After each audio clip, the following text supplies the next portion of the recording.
ये मास्क के पीछे हम बानी। तू एगो काम कर, अपन मास्क पहना और किचन में जाके एगो राउंड लगा के आवा। अगर वो लोग तोके देख के स्माइल कइले तो एकर मतलब वो लोग तोके पहचानी ना। अगर गलती से पकड़ा भी गइलू तो हम आके बोलते कि अरे आंटी ऐसा मास्क और ड्रेस तो आजकल बहुत कॉमन बा, हर एक शॉप में मिलेला।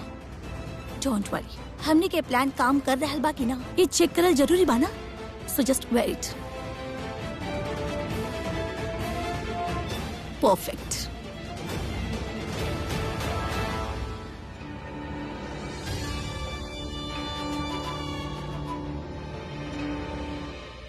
मम्मी जी, आज सब लोग कितना एंजॉय करत है ना पार्टी में। हम तो कल बनी रोज बैचलर्स पार्टी होके बड़ा मजा आ रहा है। नया नया गाउन्स पहने खातिर ताकि आपके पार्टी करे के मौका मिल जाए मम्मी जी।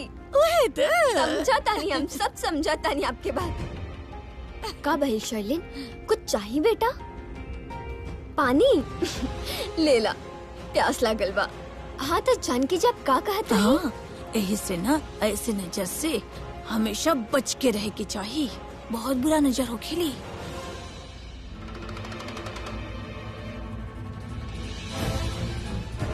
टिकरा के हो सकते ना भाई। परफेक्ट, हम तो अपन इम्प्रेशन तो छोड़ देनी। एंजॉय द पार्टी।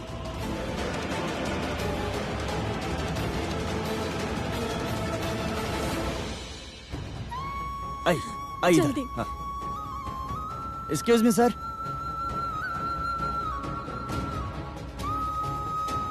सर आंटी, एक्सक्यूज मी।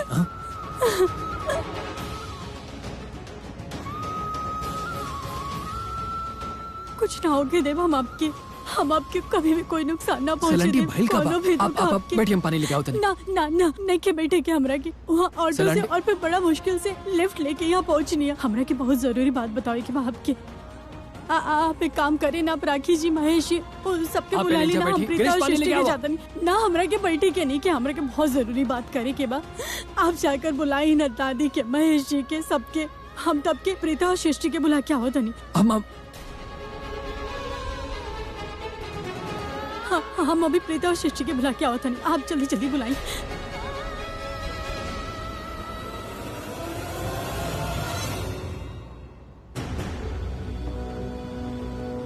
अरे यार, सॉरी।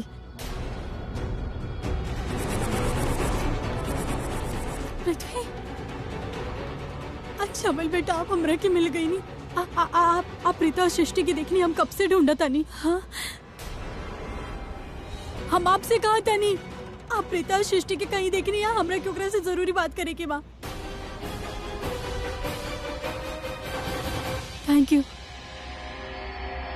डैम इट, जौन चीज के डर रहे हुए हो गए। हमारे सासू माँ हमारे सांस के रोके खातिर लुथरा हाउस पहुंच गई। अब तो बेबी के पर्दाफाश होके ही रही। ना, सासू माँ पूछत रहे कि प्रीता और सृष्टि कहाँ पर है। एक मतलब अब तक वो केहू के कुछ ना बतीले है। एक मतलब यह है कि हम सिचुएशन के अभी भी अपना कंट्रोल में ला सकते हैं, पर कैसे?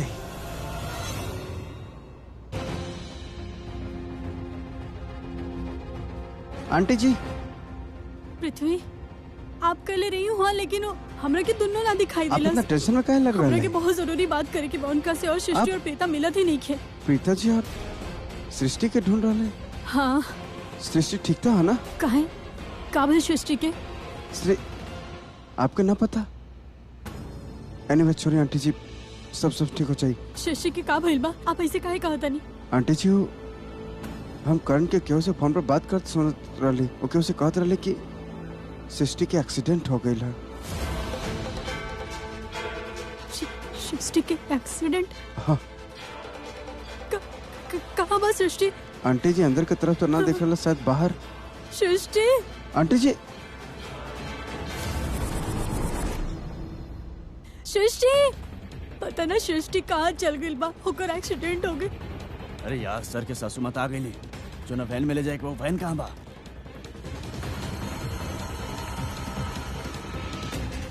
सर के फोन लगाओ थे।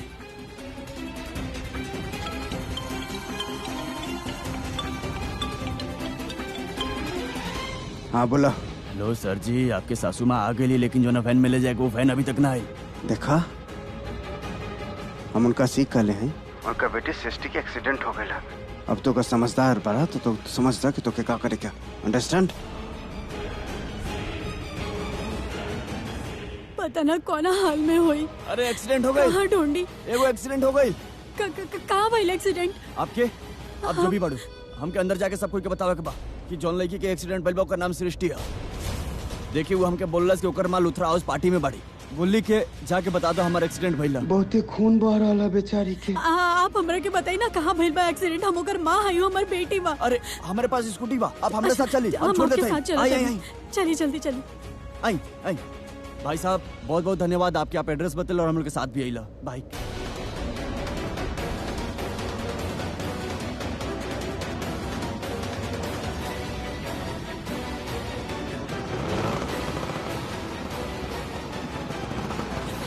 चलिए आराम से बैठ जा।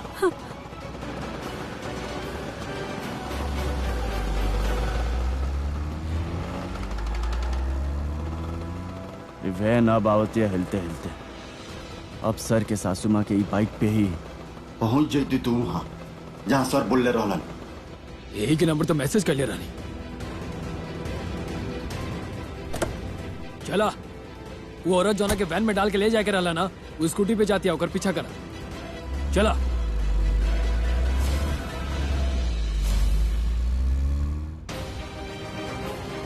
सर सर आपके मॉम स्लीप हो गई। Mom mom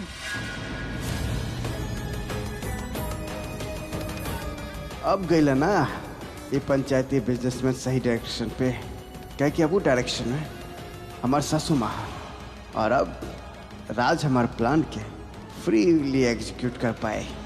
fantastic. मामा माँ ये कहाँ गई? मॉम मॉम ऋषभ, मॉम दादी मॉम कहाँ बड़ी?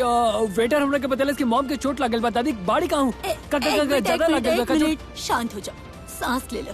का भइल बा? मॉम का भइल वो बा? हमरा के वेटर बतेलस कि मॉम स्लिप हो गई बड़ी। कहाँ बड़ी? उनकरा ज्यादा चोट लागल बा। अरे अभी तो हम ओकरा साथ किचन में रहली, बस 2 मिनट पहले वॉशरूम आईनी, तब तक तो ठीक रहली हूँ।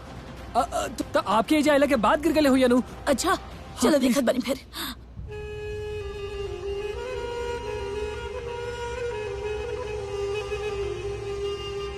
बेबी लिशन, स्टेटस ही है कि हम आरव के सक्सेसफुली डांस फ्लोर पर छोड़ देले हैं। लेकिन तोहर मास्क?